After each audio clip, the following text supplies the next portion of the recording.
Buen día, hoy vamos a revisar los temas del tercer parcial de la materia de Química 1. Me gustaría comenzar con el tema de la ecuación química y simbología. Una ecuación química es la representación gráfica de una reacción química. Esta reacción química equivale a un cambio químico en la naturaleza de la materia. Una ecuación química brinda cierta información acerca de una reacción química, por ejemplo, sus reactivos, que son las sustancias que se combinan entre sí para formar los nuevos productos, los productos, que son las sustancias que se forman de los reactivos, la cantidad de reactivos y de productos, el estado de la materia, el calor necesario de absorber si es una reacción endotérmica o liberar en caso de que sea una reacción exotérmica, y el sentido de la reacción, es decir, hacia dónde ocurre, si de izquierda a derecha o viceversa. Existen diferentes tipos de reacciones. Una de ellas es la de síntesis o combinación. Esta reacción ocurre cuando dos reactivos forman un nuevo compuesto. En este caso podemos ver que el sodio se está juntando con el cloro. Estos son dos reactivos, el sodio es uno y el cloro es otro, y forman un solo compuesto. Es decir, se juntan y el resultado es solamente un compuesto. Y se llama así porque, bueno, síntesis, se juntan, forman uno nada más. Está también la descomposición, que se puede decir que lo contrario, un reactivo forma dos o más productos. En este caso, por ejemplo, el carbonato de calcio se separa en óxido de calcio y dióxido de carbono, quedando así dos productos teniendo solamente un reactivo. Aquí lo importante es que se sepa que descomposición es cuando tienes solamente un reactivo y ese reactivo se parte en dos para formar dos productos. El tipo de reacción de sustitución o desplazamiento simple es un poco más complicado, ya que en este caso un elemento reemplaza a otro en un compuesto. Y es importante que se sepa que lo que va a suceder es que el elemento más electronegativo le va a quitar el lugar al elemento menos electronegativo. En este caso, sabemos que el cloro es más electronegativo que el bromo. Entonces, el cloro, al ser más capaz de atraer electrones hacia sí, va a atraer más al sodio. Entonces, le va a quitar su lugar al bromo y el bromo va a tomar su lugar. En este caso, el cloro se pone aquí y de ahora tenemos cloruro de sodio en lugar de bromuro de sodio. Y el bromo, en lugar de quedar aquí como un compuesto, se separa y queda solamente como un elemento y una molécula diatómica. El tipo de reacción de sustitución o desplazamiento doble es también más o menos lo mismo, sin embargo pasa dos veces. Aquí el metal del compuesto se intercambia con el metal del otro compuesto. Aquí tenemos esto. Sabemos que el metal es el hierro. El hierro se va a cambiar y se va a poner aquí, y el carbonato se va a juntar con el hidrógeno. Aquí en este tipo de reacciones lo que sucede y que es muy importante saber es que vamos a tener los dos reactivos y entre sí se van a intercambiar a sus complementos. Es decir, este se va a ir con este y este se va a ir con este. Siempre va a pasar que se van a intercambiar por completo, no como en el anterior que solamente se intercambia un elemento por otro. No, en este se van a intercambiar ambos elementos de cada uno de sus compuestos. Entonces aquí en lugar de tener carbonato de hierro tenemos sulfato de hierro. Y aquí en lugar de tener ácido sulfúrico tenemos ácido carbónico.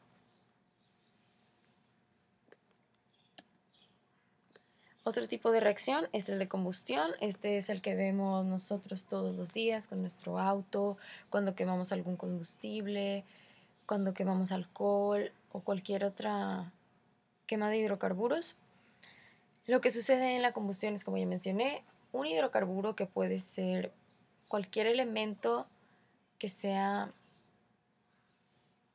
tenga carbono e hidrógeno, como lo dice su nombre, hidrocarburo. Al tener presencia de oxígeno, se quema y genera dióxido de carbono y agua. Siempre va a generar esto.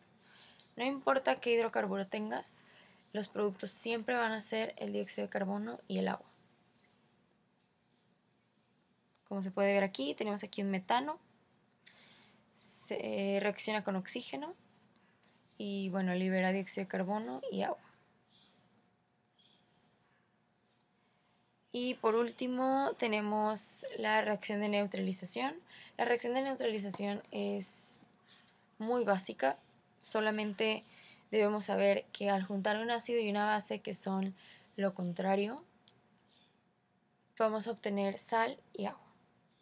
Eso es lo que tenemos que saber. Y la sal siempre va a estar formada por el no metal del ácido y de la base vamos a tomar el que no es el... En sí, una forma muy sencilla de verlo es vamos a tomar los elementos que no son el hidrógeno ni el grupo hidroxilo. Entonces, en este caso este es el hidrógeno, agarro el cloro. En este caso este es el grupo hidroxilo, agarro el bario. Y me queda cloruro de bario.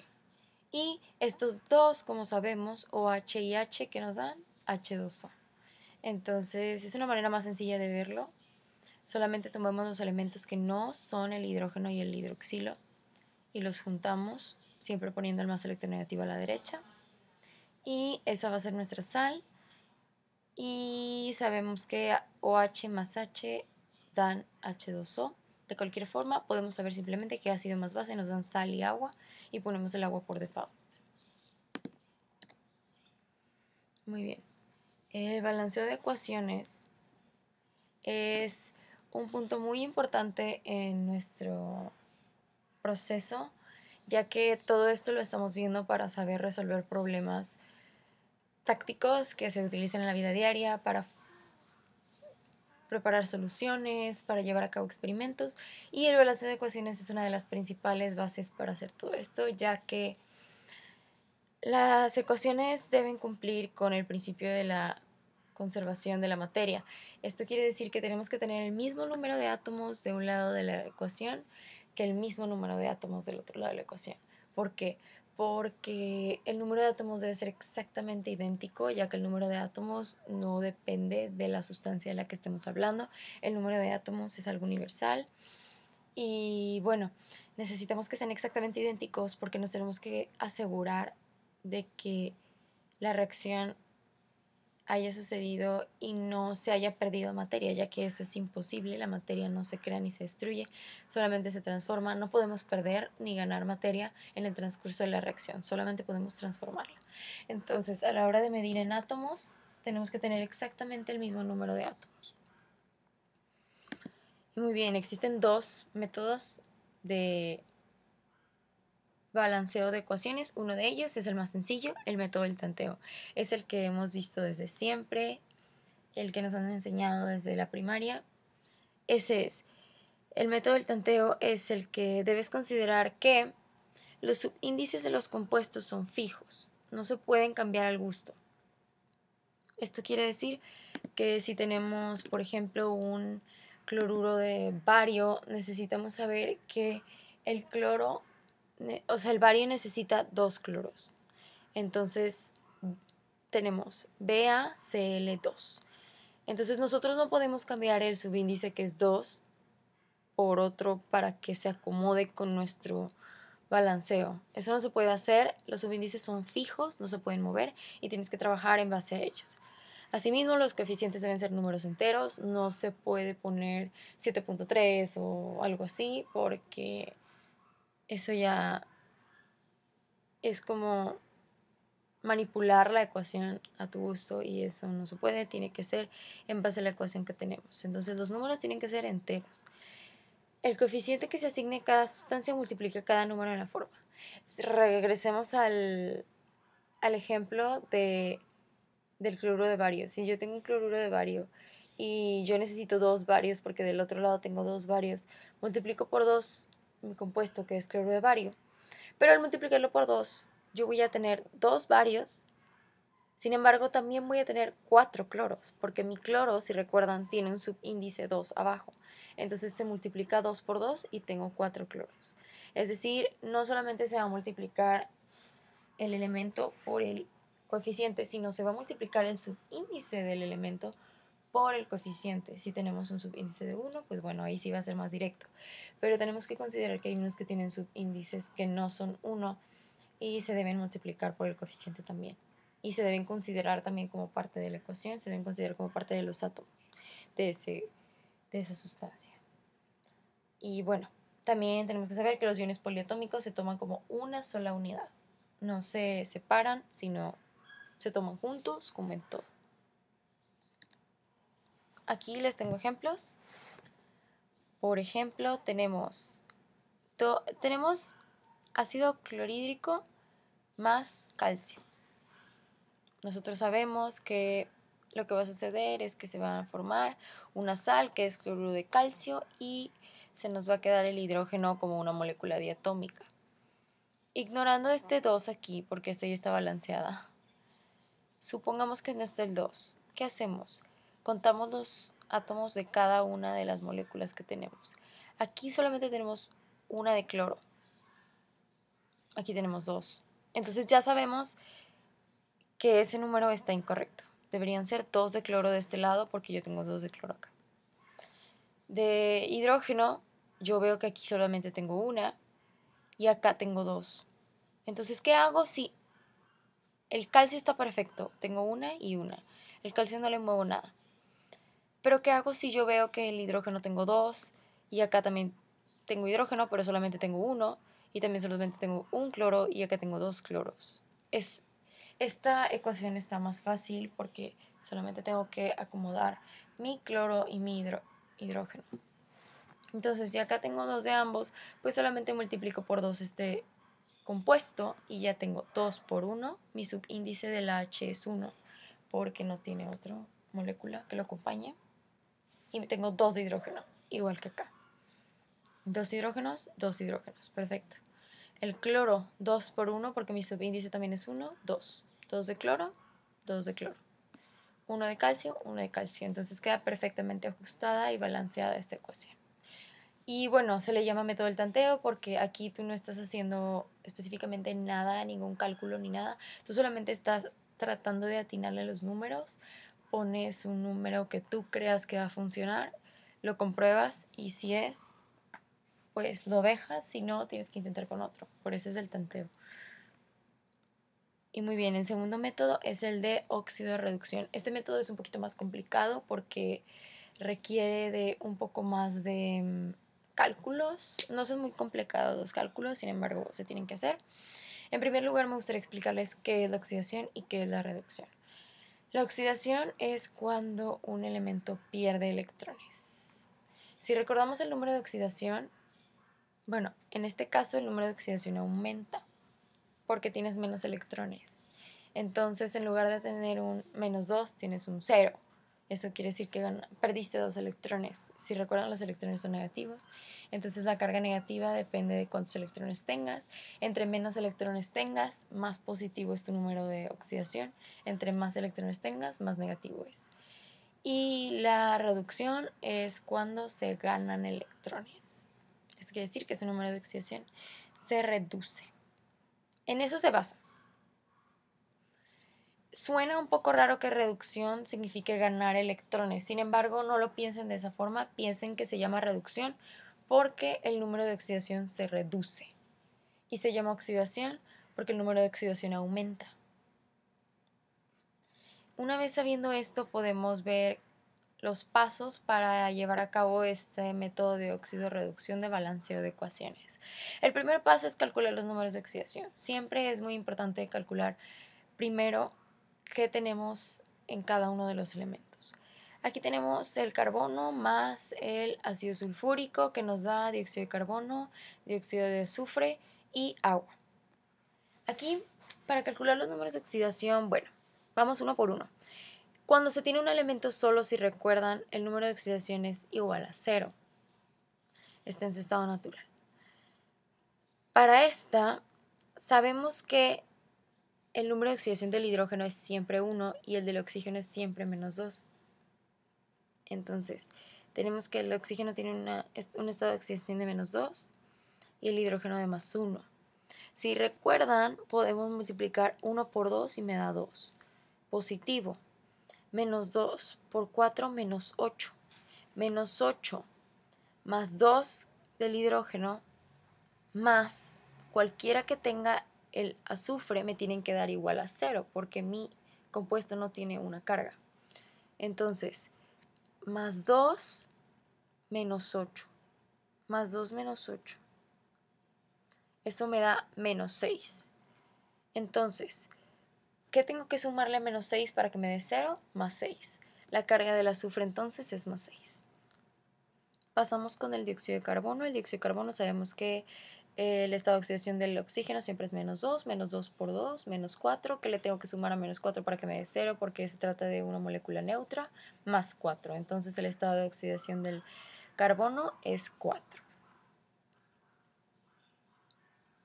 Luego tenemos el dióxido de azufre. El dióxido de azufre sabemos que el estado de oxidación del oxígeno siempre es -2, -2 por 2, -4, que le tengo que sumar a -4 para que me dé 0, porque se trata de una molécula neutra, le tengo que sumar +4. Entonces el estado de oxidación del azufre es de +4. Con el agua vemos que igual, -2 más 1. Esta está más fácil porque sabemos que este es el estado de oxidación por default de nuestros elementos. Entonces, ya tenemos todos los números de oxidación. Muy bien. El segundo paso es determinar qué molécula se oxidó y cuál se redujo. Si recuerdan, oxidar significa que pierdes electrones. Entonces, ¿quién pierde electrones aquí? Vamos a revisar. Nuestro carbono, que es el primero, pasó de tener 0, un estado de oxidación de 0, a tener un estado de oxidación de +4. Eso significa que el estado de oxidación aumentó. Y si se acuerdan que cuando aumenta significa que se oxidó. Pueden verlo desde el punto de vista de que aumentó su número de oxidación o desde el punto de vista de que perdió electrones. Aquí perdió electrones porque tenía 0 y ahora tiene +4, entonces perdió 4 electrones porque se hizo 4 veces más positivo. Entonces, sabemos que el carbono fue el que se oxidó. Eso ya lo sabemos porque acabamos de ver que su número de oxidación aumentó. Luego necesitamos saber cuál se redujo. Si alguien se oxidó, alguien se tuvo que reducir. El hidrógeno pasó de carga de +1 a +1. No le pasó nada. No se oxidó, no se redujo. El azufre pasó de tener un estado de oxidación de +6 a tener un estado de oxidación de +4. Entonces hemos encontrado a nuestro elemento reducido. Este se redujo porque pasó de tener un estado de +6 a tener un estado de +4. Esto quiere decir que su estado de oxidación se redujo. En sí, el elemento se redujo. Asimismo, podemos verlo también como que ganó electrones. Tenía +6 de carga, tiene +4, ganó 2 electrones. Porque 6 menos 2, 4. Una vez que encontramos quién se redujo y quién se oxidó, necesitamos determinar cuántos electrones ganó el que se redujo y cuántos electrones perdió el que se oxidó. Esto ya lo mencioné anteriormente, ya sabemos que el carbono perdió 4 electrones porque se hizo positivo en un +4. Significa que perdió 4 electrones. Y el azufre ganó 2 electrones porque pasó de tener un estado de +6 a +4. 6 menos 2, 4. Entonces sí. Sabemos que este perdió 4 electrones, este ganó 2 electrones. Una vez teniendo la cantidad de electrones que se ganaron y se perdieron, necesitamos igualarlos. Necesitan ser exactamente idénticos el número de electrones que se ganó al que se perdió. Para esto podemos manipular la ecuación, podemos multiplicarla por algún factor que se necesite. Sabemos que aquí se perdieron 4 electrones. 4. Y aquí se ganaron 2. ¿Qué factor puedo utilizar para que sea exactamente idéntico? Pues bueno, yo puedo multiplicar por 2 estos electrones, que son 2, y ya tengo 4 y 4. Entonces multiplico por 2 los electrones que gané y ya tengo 4 electrones. Entonces, este 2 por el que yo multipliqué y este 1 por el que yo multipliqué porque no le hice nada, los tengo que poner en mis elementos que se redujeron y se oxidaron. Para esto necesito elegir algún lado de la ecuación en la que vaya a poner, porque no voy a ponerlo en los dos, solamente en uno. Y bueno, en este caso tengo que elegir el lado en donde hayan más átomos de los elementos que cambian. En este caso puedo revisar y me doy cuenta que tengo el mismo número de átomos de un lado que del otro de carbono, al igual que de azufre, entonces da igual qué lado de la ecuación quiero escoger. Me voy por el de la izquierda porque es el que está primero, da igual, lo pude haber hecho del otro lado y da exactamente lo mismo. Y bueno, como yo tuve que multiplicar por 2 mis electrones para que fuesen 4, tengo que multiplicar por 2 todo mi compuesto. Igual acá, multipliqué por 1 para que fueran 4 electrones, tengo que multiplicar por 1 todo mi compuesto, que en este caso solamente tengo un elemento. Una vez que ya lo tengo así, paso al último, que es balancear por tanteo. Yo ya tengo mi 2 aquí, que puse porque tuve que multiplicar por 2 mis electrones, y mi 1 aquí porque tuve que multiplicar por 1 mis electrones. Entonces, si tengo solamente un carbono aquí, ¿cuántos carbonos tengo acá? 1, perfecto. Este se puede quedar como está. ¿Cuántos hidrógenos tengo? Aquí tengo 2, 2, perfecto. ¿Cuántos azufres tengo? 1, 1, perfecto. ¿Cuántos oxígenos tengo? Tengo 4, tengo 3, 4, 5. Tengo 5 oxígenos. Aquí ya se nos cambió un poco. Yo puedo saber que, como ya tengo mi 2 aquí, multiplico 2 por 2, 4. De este lado ahora necesito tener 4 hidrógenos. 2 por S, que es el azufre, 2. 2 por 4, 8. Entonces solamente hago por tanteo esto. Yo sé que tengo que poner un 2 acá y un 2 acá. Esto ya saben cómo hacerlo, entonces voy a pasar a la siguiente diapositiva. Muy bien, ahora vamos nosotros a cambiarnos a esto que es el concepto del mol. El concepto del mol. ¿Qué es un mol? Bueno, primero tengo que definir y tengo que saber que cada elemento tiene una masa atómica asignada que está en la tabla periódica. Eso es muy importante tener siempre en mente porque lo vamos a utilizar más adelante. El mol. ¿Qué es el mol? Bueno, el mol es la unidad de medida en la química. Esto quiere decir que es como si nosotros dijéramos el metro para la física o el gramo para la física. Es una medida, o sea, es una unidad. Y bueno, para nosotros utilizamos como patrón el carbono 12. Este carbono 12 tiene una masa atómica de 12 gramos. Esto quiere decir que un mol de cualquier sustancia contiene tantas partículas como las que hay en 12 gramos de carbono 12. Así se define el mol. Y para comprender mejor, podemos decir que en 12 gramos de carbono 12 existen 6.022 por 10 a la 23 átomos. Esto es un hecho, es como un dato que nosotros nos tenemos que saber de memoria. Tenemos que saber que en 12 gramos de carbono 12 existen 6.022 por 10 a la 23 átomos. Y si recordamos, 12 gramos de carbono 12 equivalen a un mol, entonces en un mol hay 6.022 por 10 a la 23 átomos. Independientemente de qué sustancia se trate, en un mol siempre va a haber esa cantidad de átomos. A esta cantidad de átomos se le llama número de Avogadro. Asimismo, un mol equivale a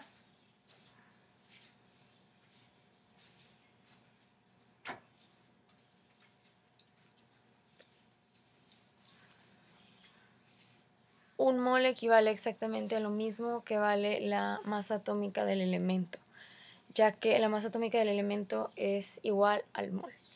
Entonces podemos decir que un mol es igual a 12 gramos de carbono 12 o un mol es igual a 16 gramos de oxígeno.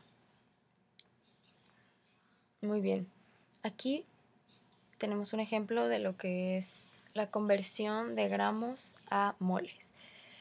Tenemos 57 gramos de oxígeno y lo queremos convertir a moles. Lo que tenemos que hacer es, y lo que yo les recomiendo mucho que hagan, es que lo acomoden de esta forma. tenemos los 57 gramos de oxígeno y sabemos que el oxígeno es una molécula diatómica, entonces siempre la vamos a tener con 2 moléculas, oxígeno 2, entonces O2, 57 gramos de O2. Nosotros abrimos nuestra cosita, que es un piquito, y escribimos lo que queremos aquí.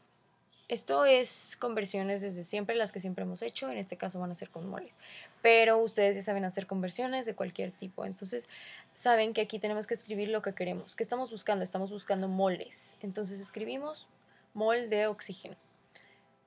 Si recuerdan, para las conversiones nosotros tenemos que poner a lo que equivale eso justo debajo de él.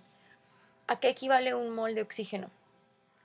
Un mol de oxígeno equivale a 16 gramos de oxígeno.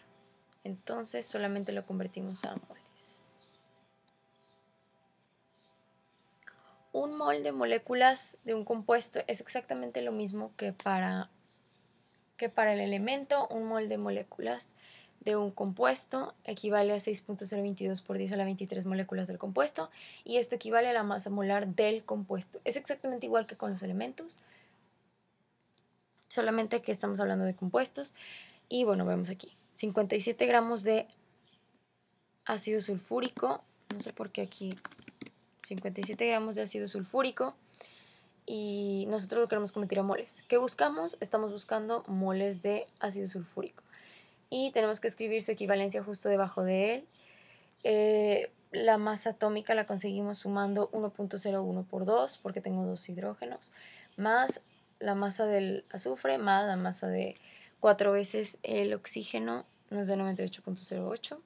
Y aquí solamente multiplicamos 57 por 1 entre 98.08. Y conseguimos que tenemos 0.58 moles de ácido sulfúrico. Muy bien.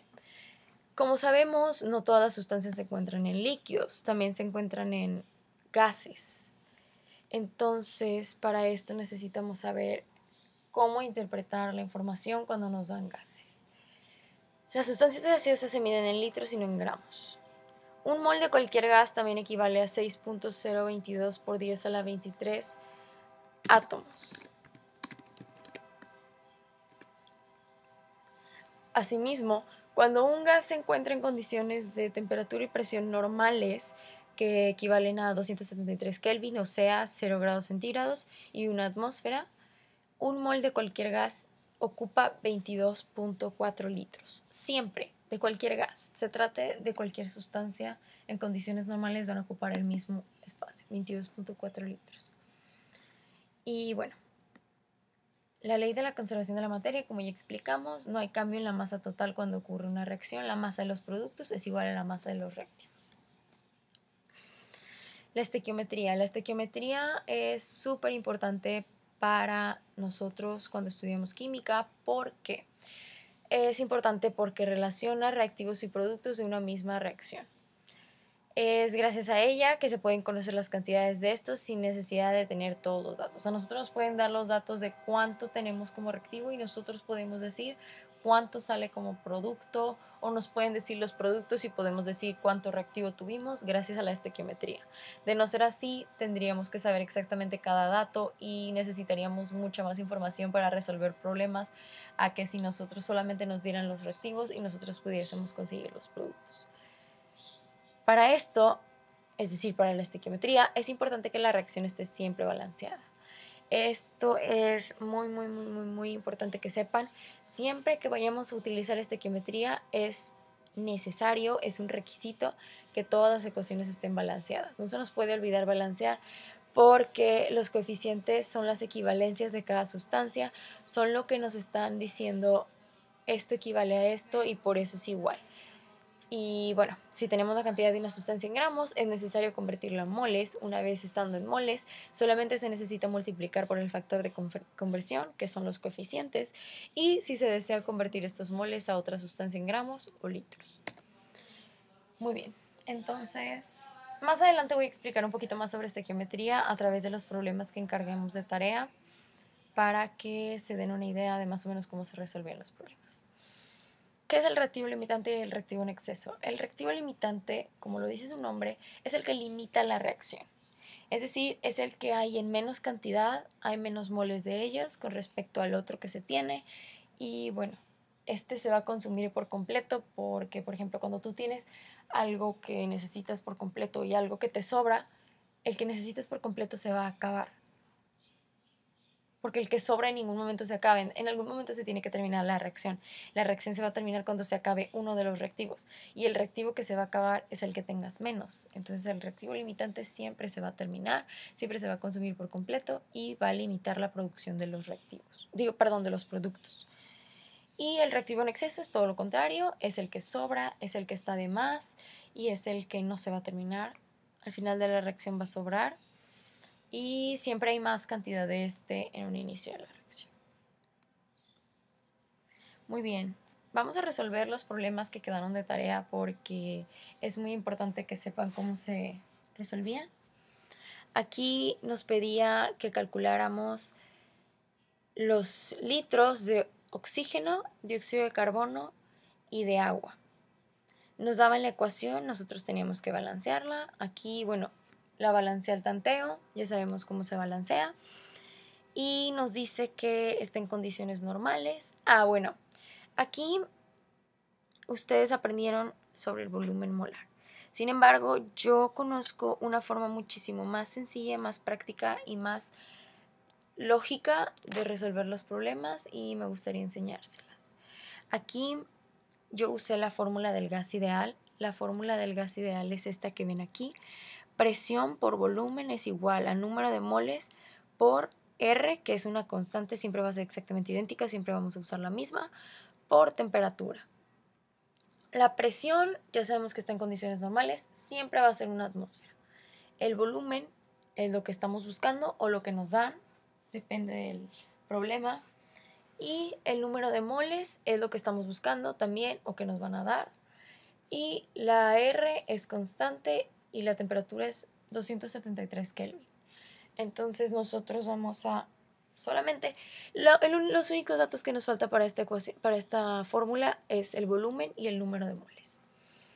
Entonces, nosotros sabemos que en este caso nos pedían el número de moles porque nos daban el volumen, nos daban los litros, que era 1.5 litros de este hidrocarburo y nos daban el volumen. Entonces nosotros lo que queremos conseguir es el número de moles.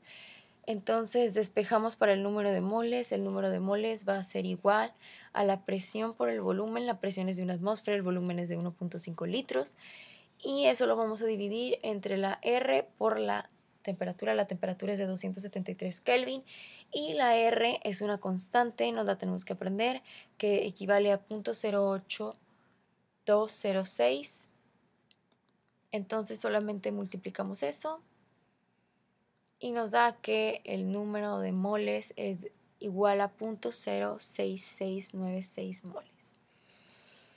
Una vez que tenemos estos moles, nosotros podemos calcular cuánto vamos a tener de dióxido de carbono, cuánto necesitamos de oxígeno y cuánto vamos a tener de agua. ¿Cómo? Bueno, esto lo podemos saber porque nuestra ecuación está balanceada, ¿cierto? Sabemos que 2 moles de este hidrocarburo necesitan 7 moles de oxígeno. Y hay varias formas de hacerlo. Esto lo podemos hacer a través de estequiometría o de lógica. Primero quiero ver la forma de estequiometría, que es la que tengo aquí. Para calcular el número de dióxido de carbono que va a salirnos, usamos la estequiometría. Nosotros tenemos 0.06696 moles del hidrocarburo. Ponemos nuestro corchete y lo que queremos los moles de dióxido de carbono. Eso es lo que queremos, entonces lo ponemos aquí. Aquí siempre vamos a poner lo que queremos. Y como queremos esto, necesitamos poner su equivalencia justo abajo. En este caso, la equivalencia del dióxido de carbono son 4:2. 4 moles de dióxido de carbono equivalen a 2 moles del hidrocarburo, porque si vemos la ecuación balanceada, esto quiere decir que son iguales, son equivalentes. Entonces 4 y 2 arriba. Entonces lo único que tenemos que hacer es 0.06696 por 4 entre 2 y nos dan los moles de dióxido de carbono, porque los moles del hidrocarburo se tachan con los moles de hidrocarburo y solamente nos quedan moles de dióxido de carbono.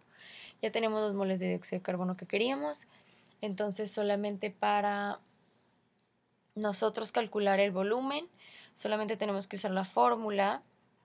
La fórmula está justo aquí. Ahora en lugar de buscar el número de moles, buscamos el volumen. Y el volumen sería igual al número de moles por la R, por la temperatura, entre la presión. Lo resolvemos ya que tenemos todos los datos y nos da que tenemos 3 litros de dióxido de carbono. Asimismo podemos obtener el número de moles de agua que vamos a tener. De la misma forma, queremos 2 moles de agua, entonces lo ponemos arriba. 6 moles de agua equivalen a 2 moles del hidrocarburo. Multiplicamos, dividimos y nos da la cantidad. Esta cantidad la metemos en la fórmula y sacamos el volumen, nos da 4.5 litros y así sucesivamente. Para el oxígeno podemos hacer lo mismo o podemos hacer una forma muchísimo más fácil, que es la lógica. Sabemos que 2 moles del hidrocarburo se necesitan 7 del oxígeno. Entonces nosotros podemos simplemente dividir los moles que tenemos de este hidrocarburo entre 2, que nos daría la unidad, y lo multiplicamos por 7, porque si 2 de este requiere 7, lo dividimos entre 2 para tenerlo como en unidad, como para 1, y lo multiplicamos por 7 porque es el coeficiente de este. Podemos hacer lo mismo para todos, dividir este entre 2 y multiplicarlo por 4, dividir este entre 2 y multiplicarlo por 6. Y lo metemos todo en las fórmulas del gas ideal y nos da los litros de cada uno de los compuestos. Ok, el problema número 2. Esto ya requiere más de todo lo del reactivo limitante y reactivo en exceso. Aquí nosotros tenemos 50 gramos de este y 35 gramos de este.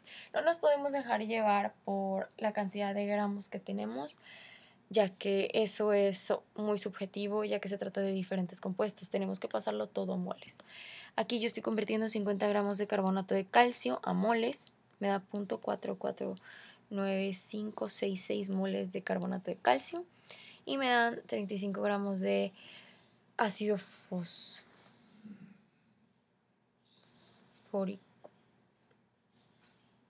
Entonces lo paso y me dan 0.357143 moles de ácido. Aquí yo no me tengo que fijar en el número de moles tampoco. Si se tratara de una ecuación que tiene un 1 a 1, ahí sí me puedo fijar en los moles y puedo decir cuál es el limitante, el que tiene menos. Pero en este caso no puedo hacer eso porque en mi ecuación yo tengo un 3 aquí y un 2 aquí. Entonces, yo necesito 3 y 2 de este. Necesito más de este que de este. Entonces, lo que hago es dividirlo. Lo que yo tengo de este lo divido entre 2. Y lo que yo tengo de este lo divido entre 3. Y luego reviso y me doy cuenta de que este, a pesar de que son más moles, es el limitante, porque yo necesitaría 3 de este para 2 de este. No es suficiente. Entonces yo sé que este es mi reactivo limitante.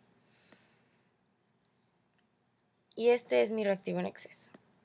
Entonces, lo que quiero saber es cuántos gramos de fosfato de calcio voy a producir. Entonces utilizo la estequiometría. Yo tengo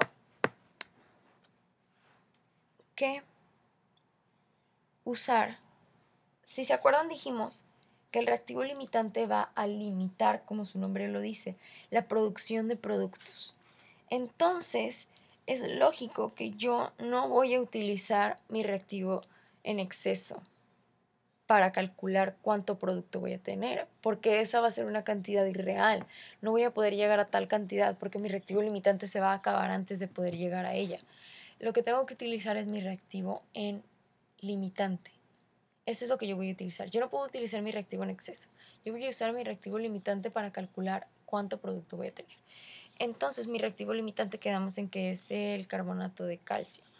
Entonces utilizo mi carbonato de calcio, tengo 0.499566 moles de carbonato de calcio, quiero moles de fosfato de calcio, entonces lo pongo arriba, su equivalente son 3 moles, porque aquí tengo un 1 y aquí tengo un 3, son 3 moles de carbonato de calcio, y esto me da 0.166522 moles de fosfato de calcio. Y bueno, el problema me pedía que lo pusiera en gramos, entonces paso a gramos, convierto, me queda 51.65 gramos de fosfato de calcio. Muchos lo tuvieron bien. Lo que me causó problema fue la siguiente pregunta, que te preguntaba cuánto reactivo en exceso sobra. Para esto no hay más que lógica. Para esto no hay una fórmula, no. O sea, tú tienes que saber que tú tienes que saber cuántos se consumieron. Los que se consumieron fueron tus moles de carbonato de calcio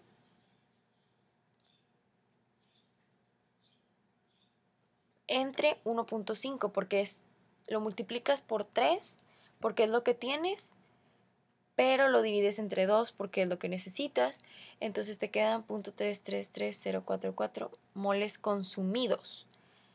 Escuchen bien, consumidos, esos fueron los que se consumieron, porque se consumen 2 de este por cada 3 de este. Entonces, nosotros tenemos que estos se consumieron.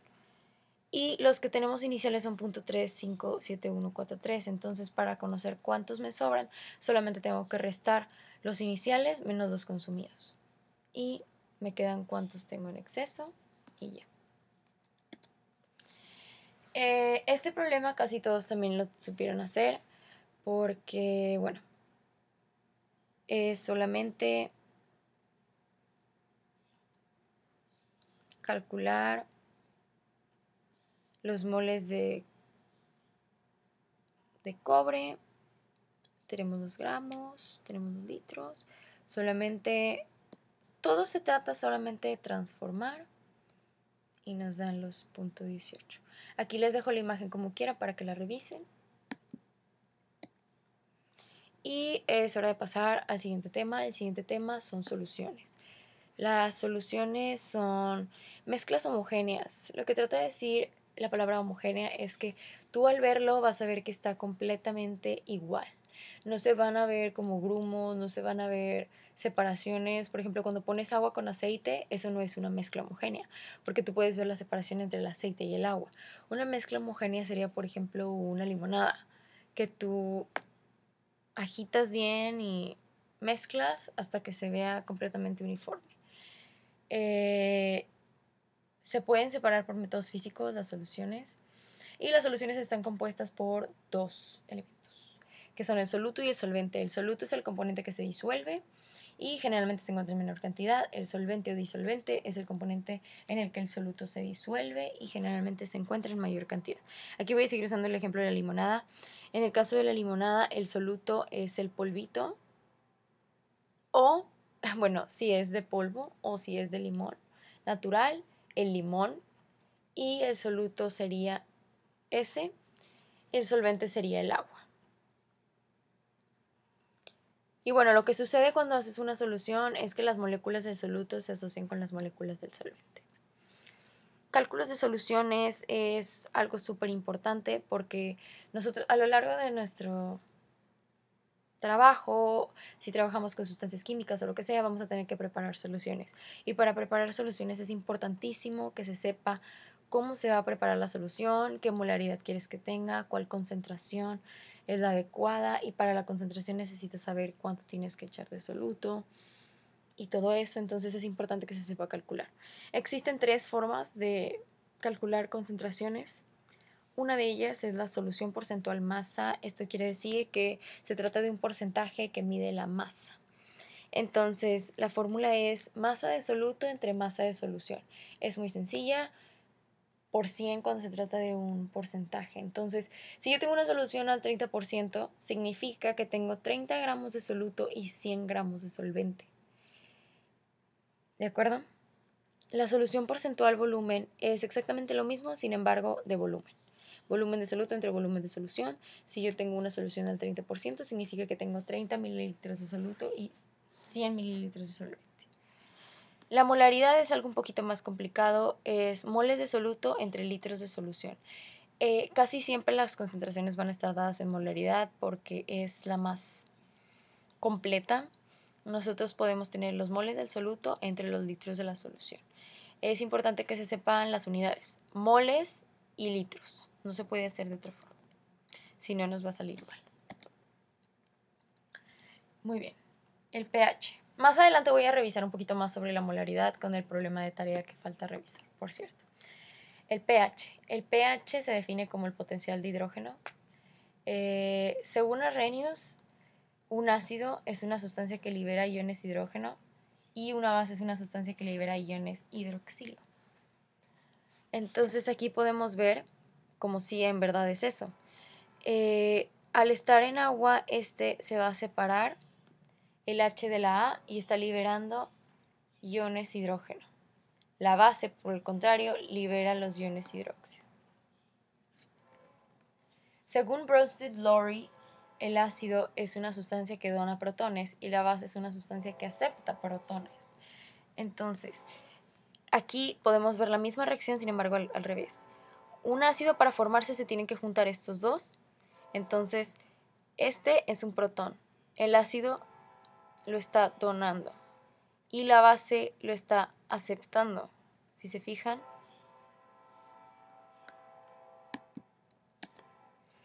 el pH es una medida cuantitativa que mide la concentración de iones hidrógeno de una solución. Por eso se llama potencial de hidrógeno, mide los iones hidrógeno. Para calcular el pH nosotros sacamos el logaritmo de la concentración de hidrógeno que nosotros tengamos y esto en negativo. Esto les quiero decir, no se necesita, solamente es para que lo sepan, no vamos a necesitar calcular pHs en este curso.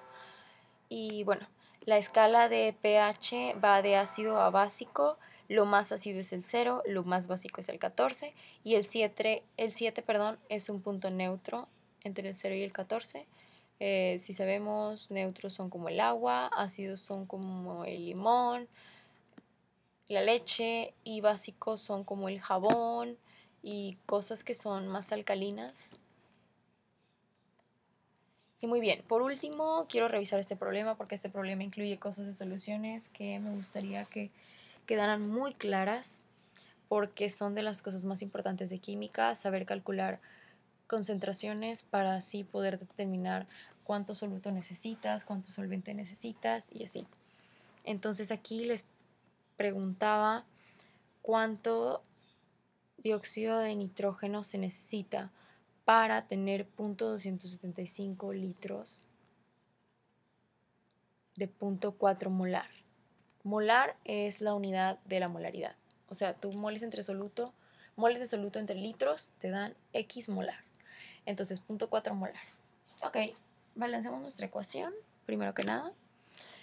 Y más adelante vemos, ok, tengo 0.275 litros y 0.4 molar. Me hace falta conocer el número de moles. Si recordamos, la ecuación de molaridad es igual a moles de soluto entre litros de solución. Entonces ya tenemos todos los datos menos los moles de soluto. Entonces podemos nosotros sustituir en nuestra ecuación molaridad, que sería 0.4, es igual a los moles, que todavía no sabemos cuáles son, entre los litros, que son 0.275. Despejamos 2 moles y nos quedan 0.11 moles. Lo que sigue ya lo sabemos calcular, es con estequiometría. Si tenemos de aquí a aquí, queremos pasar de acá. 0.11 moles de ácido nítrico, perdón. Nosotros lo pasamos a dióxido de nitrógeno haciendo una equivalencia, queremos 2 moles y equivalen 3 a 2 y multiplicamos y dividimos y nos da 0.165 moles. Utilizamos la fórmula de gas ideal, calculamos el volumen, ya tenemos todos los valores, tenemos la presión que es 1, el volumen que es el que queremos encontrar, tenemos el número de moles que son 0.165, tenemos la R que es 0.08206, es una constante, siempre va a ser igual la temperatura 273, multiplicamos, dividimos y nos da 3.69 litros de dióxido de nitrógeno que podemos redondear a 3.7 litros de dióxido de nitrógeno.